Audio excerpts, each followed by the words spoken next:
அப்ஸ்டாக்ல account open பண்ணா மட்டும் போதும். ஆன்லைன் ஃப்ரீ செமினார் மூலமா எப்படி பண்றதுன்னு அவங்களே சொல்லி தருவாங்க. ஆப்ஷன் ட்ரேடிங், இன்ட்ராடே, கமாடிட்டில எவ்வளவு டர்ன் ஓவர் பண்ணாலும் brokerage வெறும் 20 rupees மட்டும் தான். அது மட்டும் இல்லாம எந்த ஒரு பேப்பர் ஒர்க்கும் இல்லாம 5 lakhs வரைக்கும் பர்சனல் லோன் வாங்கிக்கலாம். இந்த ஒட்டுமொத்த ஆஃபரும் டிஸ்கிரிப்ஷன்ல இருக்க அப்ஸ்டாக் லிங்க் மூலமா அக்கவுண்ட் ஓபன் பண்றவங்களுக்கு மட்டும்தான். Hi friends, welcome to daily life Tamil. நம்ம நிகழ்ச்சிக்குள்ள போறதுக்கு முன்னாடி நம்மளோட சேனல்ல செபி ரூல்ஸ் பிரகாரம் நம்ம எந்த ஸ்டாக்கையும் வாங்குறதுக்கோ விற்கிறதுக்கோ ரெக்கமெண்ட் பண்றது இல்ல. நீங்க எப்பவும் முதலீடு பண்றதுக்கு முன்னாடி உங்களோட செபி ரெஜிஸ்டர் கிட்ட அட்வைஸ் எடுத்துட்டு முதலீடு பண்ணுங்க. இப்போ நம்ம நிகழ்ச்சிக்குள்ள போலாம். இன்னைக்கு வந்து மார்க்கெட் எப்படி முடிஞ்சிருக்கு, எப்படி போயிருக்கு அப்படின்றதெல்லாம் பேசலாம். விவேகாதுவா சார் இருக்காரு. வணக்கம் சார். வணக்கம் மேடம்.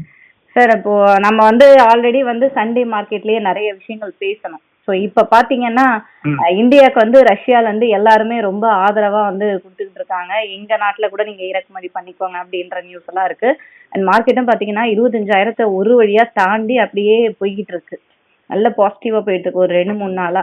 ஸோ இந்த பாசிட்டிவ்க்கு வந்து இந்த நியூஸஸ் தான் காரணமா இல்லை வந்து வேற ஏதாவது காரணமா?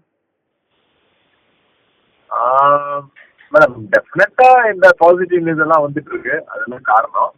ஓகே, இது வந்து நம்ம சண்டே பேசும்போது இதுதான் சொன்னேன் நான். என்ன, நம்ம வந்து மண்டே வந்து கேப் அப் ஓப்பன் ஆகும். கரெக்டா? அதே மாதிரி மண்டே வந்து கேப் அப் ஓப்பன் ஆகி ஒரு நல்ல ஒரு ஏற்றத்தோட முடிஞ்சோம். ஓகே, அப்புறம் நேற்று கூட டியூஸ்டே கூட நம்ம வந்து ஒரு நல்ல மூவ்மெண்டோட தான் முடிச்சிருக்கோம். அதே மாதிரி இன்னைக்கு வந்து வெட்னஸ்டே கூட ஒரு ரொம்ப பெருசா கிரேட் இல்லை, ஏன்னா 2 நாள் மூவ்மெண்ட் பண்ணியாச்சு. ஸோ ஒரு ஸ்மால் மூவ்மெண்டோட நம்ம வந்து இன்னைக்கும் மார்க்கெட்டை வந்து முடிச்சு பார்த்துருக்கோம். ரைட்டா? ஸோ இதோட டெஃபினெட்லி எஃபெக்ட் வந்து because of global positive news என்னென்ன ஆயிட்டு இருக்கு. எதுக்குன்னா, ஒன்று அப்கோர்ஸ் நம்ம சண்டேல இதை பேசியாச்சு. ஆனால் நம்ம நினச்ச மாதிரியே இது வந்து பர்ஃபெக்டா எப்படி யூஎஸ் வந்து பிஹேவ் பண்ணணும், எப்படி அது வந்து பிஹேவ் பண்ணணும்னு சொல்லி நம்ம வந்து பேசணும். அதே மாதிரி வந்து யூஎஸ் வந்து எஃபெக்ட் பண்ணிருக்கு.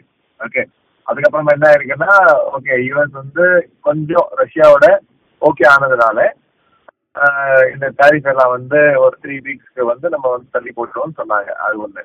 மீன்வைல் என்ன இருக்குன்னா, நம்ம வந்து பிரதமர் வந்து இண்டிபெண்டன்ஸ் டே ஸ்பீச்ல என்ன சொன்னாரு, ஜிஎஸ்டி டாக்ஸேஷன் இருக்குல்ல, அது வந்து இன்னும் சிம்பிளிஃபை பண்றதுக்கு நாங்க வந்து முயற்சி பண்ண போறோம்னு. என்ன சிம்பிளிஃபை?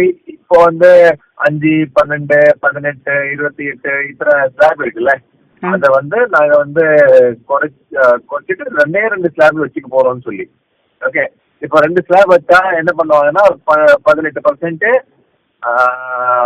இன்னொன்று வந்து மேபி 18 அந்த மாதிரி சிம்பிளா பண்ணுவாங்க. என்ன இதனால என்ன ஆக போகுது? ஃபார் எக்ஸாம்பிள், ஒரு கார் நீங்க வாங்குறீங்க, 28% 18% டேக்ஸ் கொடுக்குறீங்க. அதுக்கு பதிலாக இப்போ வந்து நீங்க ஒரு 10-12% கம்மியா கொடுத்தீங்கன்னா ஒரு பெரிய பாசிட்டிவ் இம்பாக்ட் வந்து எல்லா கன்சம்ஷன் செக்டர்ஸ்க்கு வந்து வரப்போகுது. ஓகே, இன்ஃபேக்ட் இப்போ எந்த ப்ராடக்ட் வந்து 5% இருந்ததோ மேபி அதெல்லாம் 0 கூட ஆகலாம் இருக்கு. ஓகே, இது வந்து இது 18 இருக்கோ அது வந்து 12க்கு மாறலாம். ஸோ இந்த மாதிரி சான்சஸ் எல்லாம் வந்து இப்போ ரொம்ப பாசிட்டிவா வந்து மார்க்கெட் பார்த்துட்டு இருக்கு. எதுக்குன்னா, ஜிஎஸ்டி வந்து எக்ஸாக்ட் எத்தனை 8 வருஷம் ஆயிட்டா, இத்தனை வருஷத்துக்கு அப்புறம் வந்து இது வந்து பெரிய ரீஃபார்மை வந்து பார்க்க போறாங்க. ஸோ அதனால என்ன இருக்குன்னா, பாண்ட் மார்க்கெட் வந்து ஏறி இருக்கு. எதுக்குன்னா, ஆல்மோஸ்ட் ஒரு 4.4% எஃபெக்ட் வந்து ஜிடிபியில் வந்து எஃபெக்ட் ஆகும்னு சொல்லி. ஓகே, அது ஒன்று. ரெண்டாவது விஷயம் என்னன்னா, ஓவரால் வந்து 0.2% தான் வந்து ஓவரால் ஜிடிபியில் எஃபெக்ட் ஆகும். 4.4% ஏதோ ரெவன்யூல எஃபெக்ட் ஆகும்னு இவங்க வந்து சொல்லியிருக்காங்க கவர்மெண்ட். எதுக்குன்னா ரெவன்யூ வந்து கம்மியாகும். ஓகே, ஸோ இது எல்லாமே வந்து, ஆனா நான் என்ன சொல்றேன்னா, இதெல்லாம் பண்ணதுனால கன்சம்ஷன் ஸ்டோரி வந்து பிக்கப் ஆக போகுது ஃபர்தரா. ஓகே, கன்சம்ஷன் ஸ்டோரி வந்து பிக்கப் ஆக போகுது. அதனால நீங்க என்ன பாப்பீங்கன்னா, ஃபியூச்சர்ல ஆட்டோமேட்டிக்கா வால்யூம் க்ரோத் வந்து ஓவரால் மார்க்கெட்ல வந்து பார்க்க போறோம். ஓகே, ஸோ அதனால வந்து எனக்கு தெரிஞ்சு ஓவரால் ரொம்ப ரொம்ப பாசிட்டிவ் இம்பாக்ட் இது. அண்ட் இது இந்த ரூல்ஸ் எல்லாம் வந்து ரெகுலேட் பண்ணிட்டாங்கன்னா எனக்கு தெரிஞ்சு எல்லா கன்சம்ஷன் செக்டர்ஸ் வந்து மேலே போக போகுது. ஸோ அதனால வந்து மார்க்கெட் வந்து இதை ரொம்ப பாசிட்டிவா எடுத்துட்டு இருக்கு. அண்ட் இது வந்து ஃபார்மலா இப்போ அனௌன்ஸ் பண்ணோம். ஸோ ஜிஎஸ்டி மீட்டிங் வந்து நடக்கும். ஜிஎஸ்டி மீட்டிங் நடந்து அப்புறம் இவங்க வந்து இது வந்து ஒஃபிஷியலா அனௌன்ஸ் பண்ணிட்டாங்கன்னா கிரேட் திங்.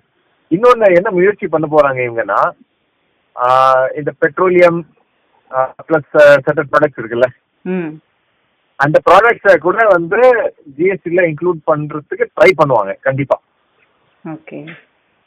இன்னைக்கு டேட்ல வந்து ஆல்கஹால், லிக்கரு, பெட்ரோலு இதெல்லாம் வந்து இன்னும் இல்லை, ரைட்? ஸோ இதெல்லாம் வந்து ட்ரை பண்ணாங்கன்னா கூட எனக்கு தெரிஞ்சு மார்க்கெட் வந்து இது ரொம்ப பாசிட்டிவா எடுக்க போகுது. ஸோ அதனால தான் மார்க்கெட் வந்து மேலே போயிட்டு இருக்கு. அப்கோர்ஸ் நான் என்ன சொல்லுவேன்னா, உடனே வந்து நீங்க அப் மார்க்கெட்டு, ஸோ அதனால நீங்க வந்து இப்போ உடனே வாங்கணும் அவசியம் இல்லை. இதுக்கு நான் இந்த ரூல்ஸ் அண்ட் ரெகுலேஷன்ஸ் ஆல்ரெடி இந்த இன்டென்ஷனே வந்து ஆக்சுவலா பிரதமர் வந்து ரொம்ப ஸ்மார்ட். இது அனௌன்ஸ் பண்ணதே வந்து இண்டிபெண்டன்ஸ் டே ஸ்பீச்ல ரெட் ஃபோர்ட்ல இருந்து, ரைட்டா? ஸோ இதை அனௌன்ஸ் பண்ணி இப்போ வந்து நீங்க இதெல்லாம் வந்து பண்ணக்கூடாதுன்னு சொல்லி அப்போசிஷன் வந்து அப்போஸ் பண்ணாங்கன்னா அதை வந்து மக்கள் வந்து நெகட்டிவா எடுப்பாங்க. ஏன்னா இதெல்லாம் பண்ணது வந்து மக்களுக்காக பெனிஃபிட்டா இருக்க போகுது. ஓகே, ஸோ நாங்கள் வந்து இதெல்லாம் அலோவ் பண்ண மாட்டோம், நாங்கள் வந்து இதை வந்து ப்ரொடெஸ்ட் பண்ணுவோம்னு. மேடம் இன்னைக்கு கூட பார்லிமெண்ட்ல வந்து ஒரு பில்லை வந்து ப்ரெசென்ட் பண்ணியிருக்காங்க. என்னன்னா, ஏதாவது ஒரு சிட்டிங் சிஎம் யார் இருந்தாலும், எம்எல்ஏ எம்பி யாரும் இருந்தாலும் ஏதோ ஒரு குற்றம் வந்து எஃப்ஐஆர் ஃபைல் ஆகுதுன்னு வைங்களேன், 5 வருஷம் பெனல்ட்டி இருக்கிற மாதிரி, 5 வருஷம் ஜெயிலுக்கு. ஆமா, அத அந்த மாதிரி ஏதோ இருந்தா 30 நாளுக்குள்ள வந்து அவங்க வந்து ரிசைன் பண்ணணும்னு சொல்லி. ஸோ இது வந்து ஆக்சுவலி ரொம்ப பாசிட்டிவ் நீங்க எடுத்துக்கலாம். இதை வந்து பார்ட்டிஸ் வந்து பார்லிமெண்ட்ல இன்னைக்கு அப்போஸ் பண்ணிட்டு இருக்காங்க. ஆனா என்னன்னா, இந்த மாதிரி ரூல் வந்துச்சுன்னு வைங்களேன், 5 இயர்ஸ் பிளஸ் பெரிய கிரைம்னா ஆட்டோமேட்டிக்கா நம்ம வந்து இன்னும் கரப்ஷனு, கிளென்சிங் ஆஃப் பாலிடிக்ஸ் இது வந்து ஆகிறதுக்கு சான்சஸ் இருக்கு, ரைட்டா? ஸோ எதுக்கு இது சொல்றேன்னா, அவர் வந்து பார்லிமெண்ட் ரெட் ஃபோர்ட்ல இருந்து அனௌன்ஸ் பண்ணாரு. ரெட் ஃபோர்ட்ல இருந்து அனௌன்ஸ் பண்ணி இது வந்து மக்களுக்கு வந்து பெனிஃபிட்டா இருக்க போகுதுன்னு சொல்லி மக்களுக்கு இப்போ தெரியும். இப்போ ஜிஎஸ்டி குறைச்சா எல்லா மக்களுக்கும் வந்து பெனிஃபிட்டா இருக்க போகுது, ரைட்டா? உங்களுக்கும் எனக்கும் யார் யார் நம்ம ஷோ வந்து பாக்குறாங்களோ எல்லாருக்கும் வந்து யூஸ்ஃபுல்லா இருக்கும்.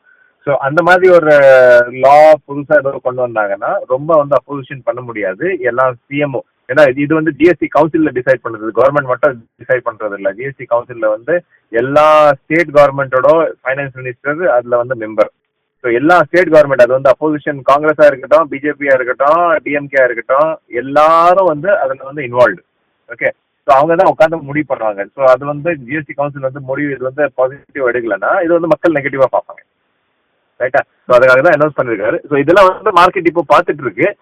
பிளஸ் ஓவரால் குளோபல் சென்டிமெண்ட்ல வந்து கொஞ்சம் பாசிட்டிவிட்டி வந்திருக்கு. ஏன்னா இப்போ வந்து இன்னொரு நியூஸ் இன்னைக்கு என்னன்னா, ரஷ்யால இருந்து நம்ம வந்து ஆயில வந்து கண்டினியூஸா வாங்க போறோம், ஓகே, நிறுத்த மாட்டோம், அந்த ஒரு நியூஸ் வந்து இன்னைக்கு வந்திருக்கு. ஸோ இதெல்லாம் வந்து நீங்க பாத்தீங்கன்னா மார்க்கெட்டுக்கு வந்து சாதகமான நியூஸ் இதெல்லாம். Okay sir. ஸோ இதனால தான் வந்து அதுக்காக மார்க்கெட் வந்து பாசிட்டிவா எடுத்துட்டு இருக்கு. ஸோ இந்த வாரம் வந்து கொஞ்சம் பாசிட்டிவா முடிகிற மாதிரி தான் தெரியுது. மேபி 3 நாள் நம்ம வந்து ஏற்றத்தோட பார்த்துட்டோம். ஸோ மேபி ஒரு நாள் 2 நாள் வந்து கொஞ்சம் கரெக்ஷன் வரதுக்கு சான்சஸ் இருக்கும். ஓகே, ஆனா இது வந்து டீப் கரெக்ஷனா வர மாதிரி தெரியாது.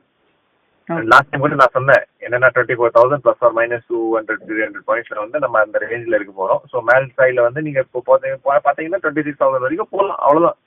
ஓவரால் நான் கொஞ்சம் பெருசா டார்கெட் தான் சொல்றேன். ரொம்ப பெருசா வந்து இந்த வருஷம் வந்து நான் இன்னும் எதிர்பார்க்கல. இதுக்குன்னா எல்லா நியூஸும் பாசிட்டிவா இருக்கு. ஸோ மார்க்கெட் வந்து பெனிஃபிட்டா இருக்கு. ஆனா என்ன சொல்றதுன்னா, அந்த அர்னிங்ஸ் குரோத் வந்து இன்னும் வரல. ஸோ பெருசா அர்னிங்ஸ் குரோத் வந்து கம்பெனிஸ் காமிக்கணும். ஸோ அது வந்து ஒரு வாட்டி வந்துச்சுன்னா மார்க்கெட் வந்து ரொம்ப நல்லா பண்ணும். Okay sir. ஸோ இன்னைக்கு மார்க்கெட் வந்து எப்படி போயிட்டு இருக்கு அப்படின்றத சார் சொல்லிட்டாரு. எல்லாருக்கும் யூஸ்ஃபுல்லா இருந்திருக்கும். Thank you sir. ரொம்ப நன்றி மேடம். ஓகே ஃப்ரெண்ட்ஸ், மறுபடியும் அடுத்த வீடியோல பார்க்கலாம். ஷேர் மார்க்கெட்ல இன்வெஸ்ட்மெண்ட் பண்ணி லாபம் சம்பாதிக்கணும், ஆனா எப்படின்னு தெரியலையா? அப்ஸ்டாக்ல அக்கௌண்ட் ஓபன் பண்ணா மட்டும் போதும். ஆன்லைன் ஃப்ரீ செமினார் மூலமா எப்படி பண்றதுன்னு அவங்களே சொல்லி தருவாங்க. ஆப்ஷன் ட்ரேடிங், இன்ட்ராடே, கமாடிட்டில எவ்வளவு டர்ன் ஓவர் பண்ணாலும் brokerage வெறும் 20 rupees மட்டும் தான். அது மட்டும் இல்லாம எந்த ஒரு பேப்பர் ஒர்க்கும் இல்லாம 5 lakhs வரைக்கும் பர்சனல் லோன் வாங்கிக்கலாம். இந்த ஒட்டுமொத்த ஆஃபரும் டிஸ்கிரிப்ஷன்ல இருக்க அப்ஸ்டாக் லிங்க் மூலமா அக்கௌண்ட் ஓபன் பண்றவங்களுக்கு மட்டும்தான்.